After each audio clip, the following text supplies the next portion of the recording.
Salut les amis, alors que retenir de ces deux matchs en retard?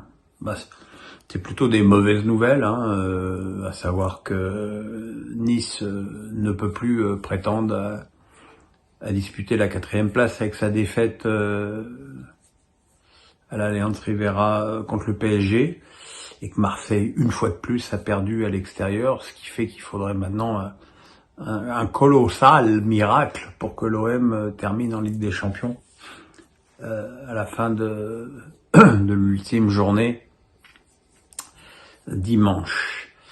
Que dire de Reims-Marseille, sinon que depuis le départ de Will Steele, on a retrouvé une équipe de Reims avec des valeurs. Après un très bon match à Brest, ils ont fait un très bon match contre l'OM, surtout en première période où il faut aussi bien reconnaître que l'OM était totalement absent des débats.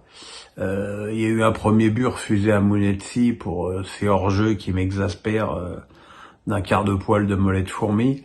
Ça m'énerve. Je trouve que ce sont des décisions totalement anti-football.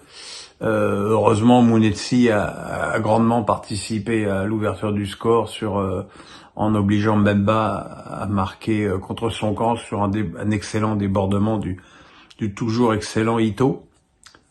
En deuxième période, Marseille a un petit peu, avec les changements, pris plus de risques, s'est montré un petit peu plus consistant devant. Parce que ça, au moins, Moumbagna, il apporte au moins de la consistance à défaut d'apporter du football.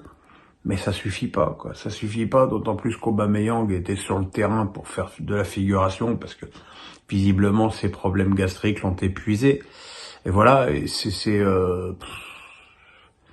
de toute façon, cette saison, les matchs à l'extérieur sont une infirmité pour l'OM qui n'a gagné que 2 matchs contre les 2 derniers du championnat. Donc voilà, il n'y a pas beaucoup de surprises, mais voilà, faut surtout pas se leurrer.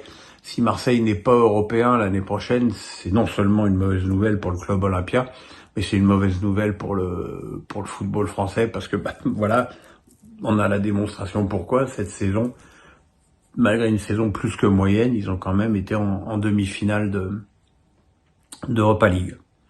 Dans l'autre match, je pourrais pas jurer que la compo d'équipe de Luis Enrique était bien différente en termes de qualité que celle vue contre Clermont et Le Havre. Mais il faut croire que les Parisiens ont un autre comportement à l'extérieur. Alors, je ne m'explique pas pourquoi, parce que sur le plan du jeu, faut pas dire qu'il y a une différence folle entre un PSG à domicile et un PSG à l'extérieur, mais bon, cette équipe offre une autre consistance et peut-être une autre concentration à l'extérieur. Ils ont ouvert le score sur un ballon perdu par Lotomba et un 1-2 Barcola-Ruiz. Barcola qui marque, Barcola ensuite qui enrhume une nouvelle fois Lotomba et donne à Zagué son premier but sous les couleurs du PSG le jour de ses 18 ans, ce qu'on appelle une belle histoire. Voilà, en tout cas Barcola, la veille de la liste de Deschamps, pouvait pas faire plus.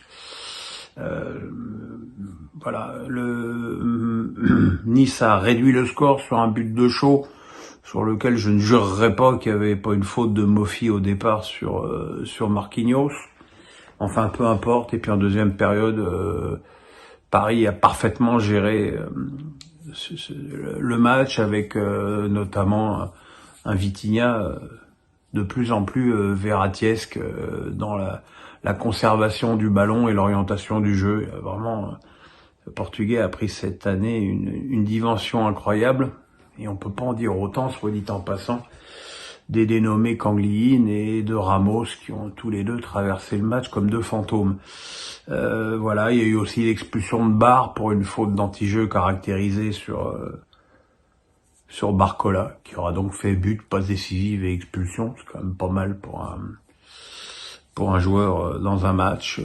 Voilà, donc Nice ne peut plus rejoindre Brest, qui terminera donc au pire 4e et donc au tour préliminaire de la Ligue des Champions. Merveilleuse récompense pour le club breton. Après, 5e place pour Nice. Je peux pas dire que en termes de plaisir, ce que j'ai vu des Niçois cette année justifie cette 5e place. Mais bon, c'est vrai qu'ils ont globalement une bonne défense. Voilà, mes petits amis, on se retrouve pour la liste de Deschamps, pour mes pronos légendaires, et dimanche pour la dernière journée de ce championnat 2023-2024. Lipos, on s'abonne, bonne nuit.